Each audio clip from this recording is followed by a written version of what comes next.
In September of 1863, Union forces captured Little Rock, forcing the Confederates to move their headquarters to Washington County. Union forces in northeast Arkansas used this as an opportunity to safeguard important supply lines and solidify their control in the region. On Christmas Day, 1863, Colonel Robert R. Livingston and his Union forces reoccupied Batesville, where they established the headquarters of the District of Northeast Arkansas. Batesville was a very important town to the Union. Batesville is located in Independence County, right along the White River. This allowed the Union to utilize the White River for transportation of vital supplies.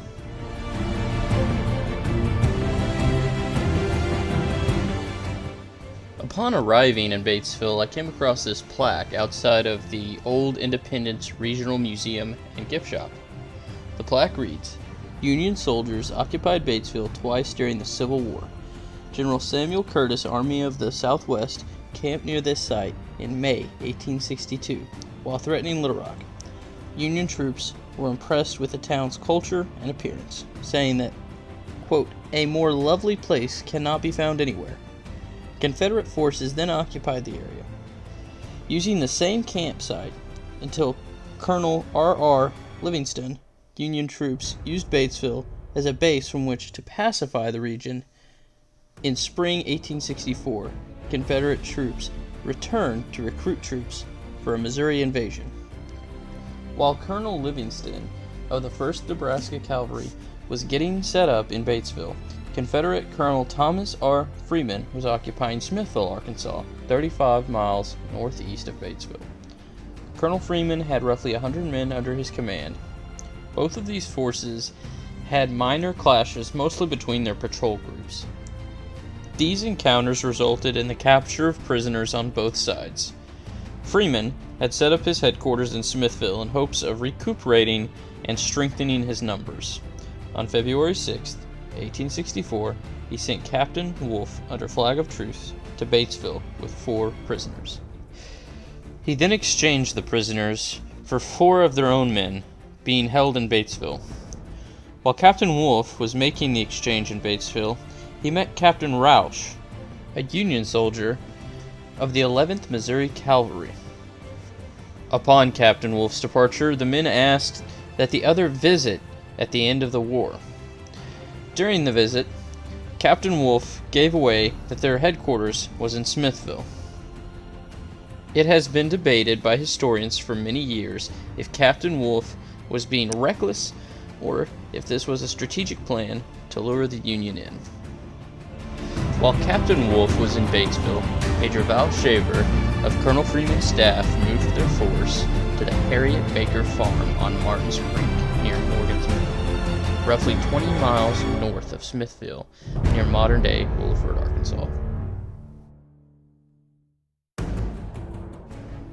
Upon receiving this information, Colonel Livingston ordered that the Confederate force in Smithville be destroyed.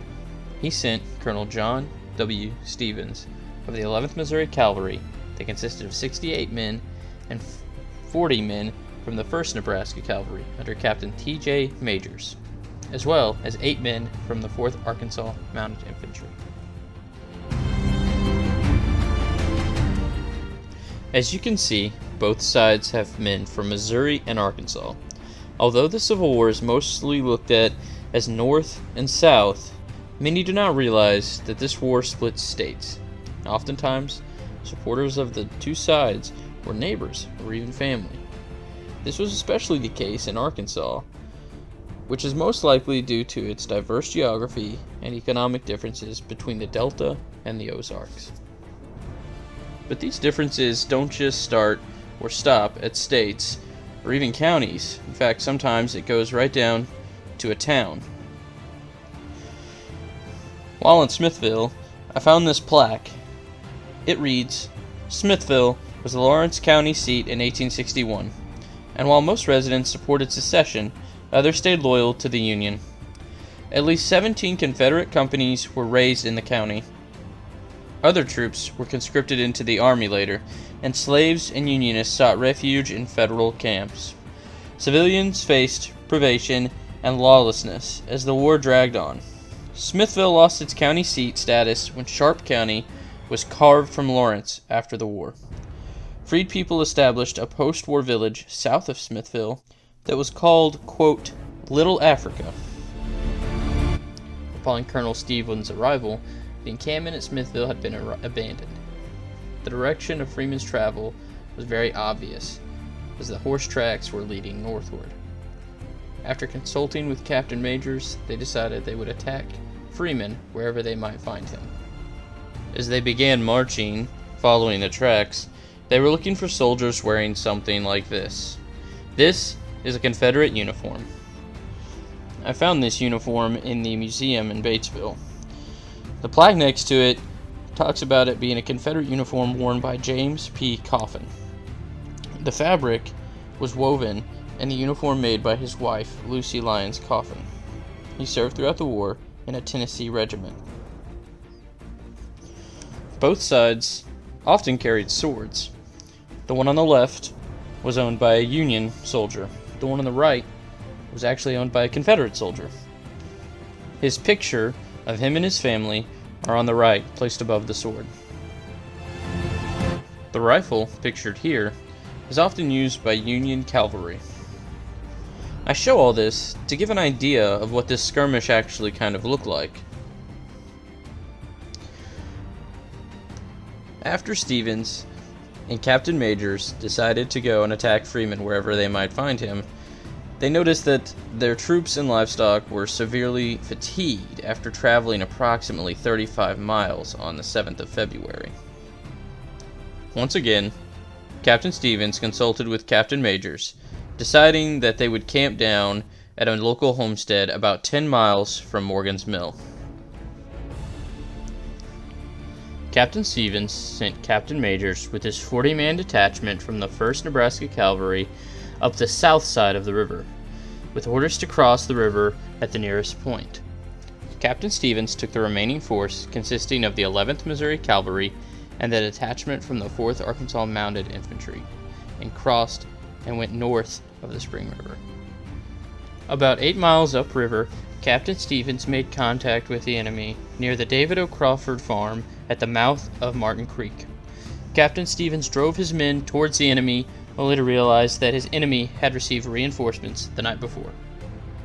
Captain Stevens quickly realized he was up against a much larger force.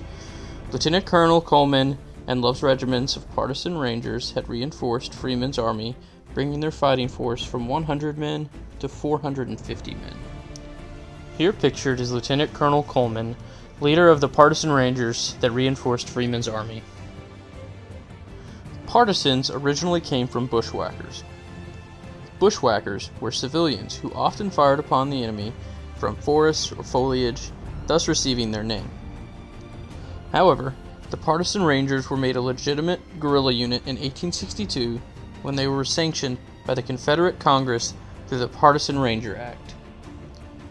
This allowed men to enlist in a partisan corps rather than the regular army. They operated independently and used irregular tactics. However, they still wore Confederate uniforms and had leaders who were commissioned by the Confederacy and responsible for reporting to a superior officer in the Confederate Army. Captain Wolfe, who was sent to Batesville to exchange prisoners, was returning as the battle was in full swing. Upon returning, Wolfe immediately pursued a fleeing Union officer on horseback. The Union officer's horse fell and pinned the rider underneath. When Captain Wolfe reached him, he realized it was Captain Rausch, the Union officer he had met in Batesville at the prisoner exchange.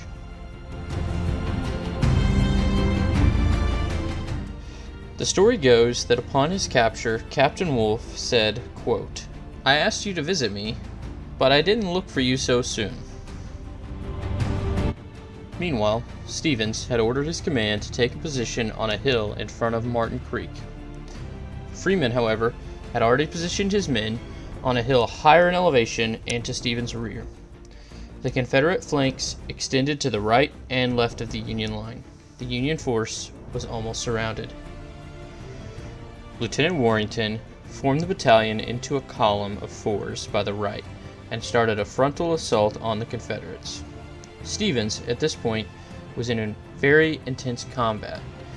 In his report later, he stated, quote, "A little band of about 25 men forming my advance stood their ground, keeping the enemy at bay and at one time breaking the center of their front. As his flanks were collapsing, he ordered his men to retreat to the other side of Martin's Creek." As more and more Confederate soldiers push closer, Stevens decides to once again retreat towards what he believes to be Captain Major's position at Morgan's Mill.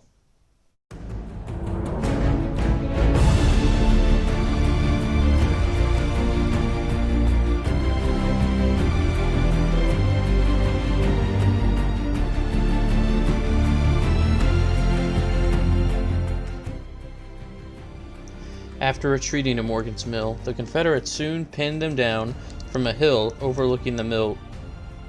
Stevens then led his men to a ridge where they took a brief stand, but were outflanked and forced to retreat further down the ridge. From here, Stevens led his men on a retreat while being harassed by enemy cavalry. For 8 miles, the partisan Rangers chased Stevens and his men. 2 miles later, the partisan Rangers stopped their pursuit. After not hearing anything from Captain Major's force, Stevens decided to cross the Spring River at Walker's Ford, 12 miles west of the battle. From there, they decided to head back to Batesville. Captain Majors did attempt an attack upon hearing the shots of the battle, although the attacks inevitably failed. Captain Majors and most of his force managed to escape with little issue. Colonel Livingston's record of Stevens' report shows Union casualties at 6 dead, 8 wounded, and 8 captured. They also reported 22 Confederates were killed in the battle. These numbers are disputed, but all estimates have the Confederates losing more men despite their victory. There is an eyewitness account by 95-year-old Helen Groves, recorded in 1948. Helen was 12 years old when the battle took place. She watched the fight unfold from her sister-in-law's window. She did not see any Confederate casualties, but did remember that Union troops lost 1 man and that another was wounded. She stated that her father buried the man in Grove Cemetery, which is their family cemetery. Her family were Union sympathizers, and so her father took care of the wounded soldier and took him back to Batesville. Unfortunately, I was unable to visit the Groves family cemetery. It is on private property and there is no access to the public. I did, however, get this picture at the Bayou Meadow Cemetery in central Arkansas. Specifically, it is located in Jacksonville, Arkansas. I wanted to use this picture as a representation of how many people were involved in this war. There are plaques like this in cemeteries all over the United States. While at Morgan's Mill, I came across this plaque.